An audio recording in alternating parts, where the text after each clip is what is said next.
So today, Ryan Lawrence, a 25-year-old man, pleaded guilty to murdering his own daughter by burning her body, and there was some other act involving a cinder block. Normally, I read these stories as the articles that they appear in. So, if this were, the usual, I would read the CBS article for where I obtained this information. But I'm kind of at a change of heart, mainly because of the content of the story. So, when you have a parent murder their own kid, there's always the motive of why, which is admittedly the motive of most killings.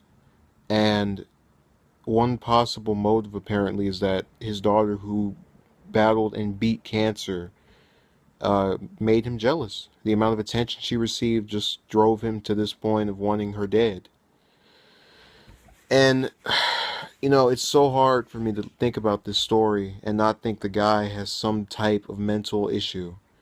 Um, because it just makes no sense to me that a parent would do something like that to their own kid. Now, I believe he did it. He admitted to it, and I don't feel there's any reason for him to. I mean, he must want that plea deal really bad, but nonetheless, the idea that you bring somebody into this world, that you are responsible for their existence, and you eradicate them. I'm already not in the best of health either at this point. Little thing on my nose right now. So, that's kind of my point here, that I really don't understand. And I don't even kind of enjoy or really like talking about this, which I think most people wouldn't.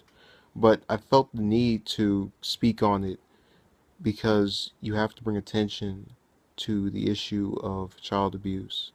And this is a form of that is so more brutal. Since the child can't walk away, they can't, they're gone. That it really, you can't just sweep it under the rug. They had some other stories about this thing in New York where this police officer got attacked with some weapon, and then this man got shot, 32-year-old guy.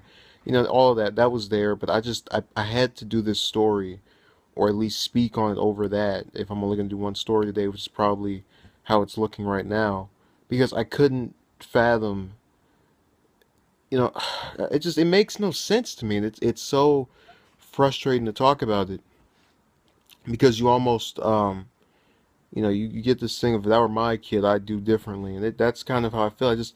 Who would lay down with something like this? That's the like first thing that comes to my mind, because people are good at masking, their, I guess, more negative qualities. But how can somebody mask being homicidal?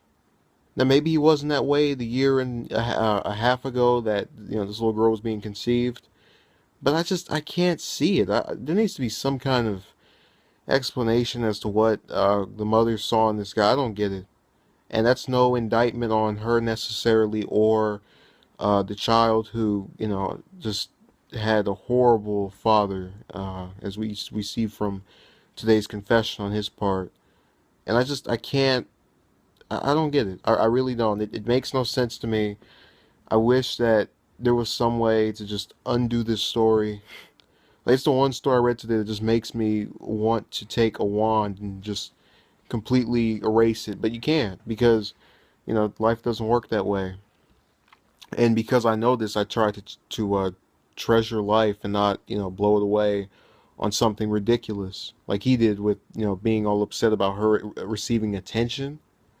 I mean, it's completely outrageous, and I certainly hope her family is able to recover from this. I know losing anyone is a bad thing, and it's very difficult to, just go ahead in life with. But I think, they're definitely. I feel they're going to get some form of justice with the guy going to prison, and I really hope he does, because you can't go and kill a child, let alone your own child, and walk free. So I'm hopeful. I'm very positive about where this case is going. It's a sad story. That's all I can say. Have a good day and just be safe. Peace.